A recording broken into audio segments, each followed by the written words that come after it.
बिल्कुल ठीक आपने जया। बहुत सारे सवाल तो पहले दिन से ही खड़े हो गए। जैसे ही ये खबर सामने आई, जैसे ही मौत की बात सामने आई, बहुत सारे सवाल खड़े हुए और एबीपी गंगा अपने दर्शकों के सामने हर एक जरूरी अपडेट लगातार पहुंचाता रहा है। 4 दिनों में 14 बड़े सवाल सामने आए हैं और आइए अब आपको बताते हैं कि 4 दिनों में जो 14 बड़े सवाल हैं इस सारे प्रकरण से जुड़े वो क्या हैं। ये देखिए आप 14 सवालों में पहला सवाल आपके सामने, अगर हत्या तो नरेंद्र गिरी ने सुसाइड किया है या हत्या हुई है? क्या हुआ है? यह सबसे बड़ा सवाल है, सुसाइड है या हत्या है। और अगर दूसरा सवाल, अगर हत्या है तो उसके पीछे की वजह क्या है? यह सवाल सबके जहन में है, सबके मन में है। अगर हत्या है तो उसके पीछे की वजह क्या है? अगला सवाल, किसने की, अगर हत्या है तो किसने की महंत नरेंद्र गिरी की हत्या? यह सवाल है, अगर हत्या है तो।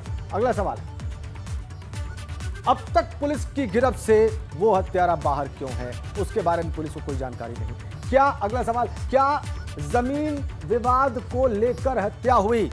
ये एक बहुत बड़ा सवाल, क्या जमीन विवाद को लेकर हत्या हुई? क्या महंत की गद्दी के लिए हत्या की गई? यह भी सवाल सबके मन में है। बड़ी गद्दी, क्या इसके लिए हत्या की गई?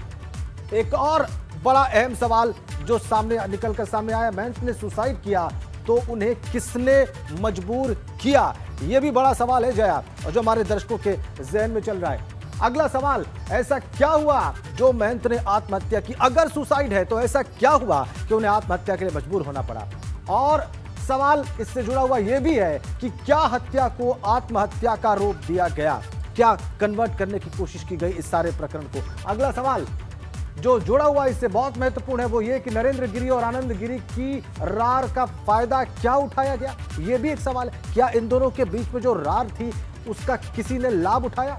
एक और सवाल जो इस सारे प्रकरण से जुड़ा हुआ है वो ये कि नरेंद्र गिरी की गद्दी पर अब कौन बैठेगा? ये भी सवाल सबके जहन में है, संतों के मन में भी है और लोगों के मन में भी है, अनुयायियों के मन में भी है। तो ये 4 दिनों में 14 बड़े सवाल निकल कर सामने आ रहे हैं और चूंकि एबीपी गंगा लगातार आपको अपडेट कर रहा है, लगातार हर एक पहलू इस घटना से जुड़ा आपको दिखा रहा है, बता रहा है, इसलिए बहुत जरूरी था कि अब ये 14 सवाल भी आपके सामने रख दें जो 4 दिनों में सबसे बड़े निकल कर सामने आए हैं। फिर से एक बार जया के पास चलेंगे अगली अपडेट।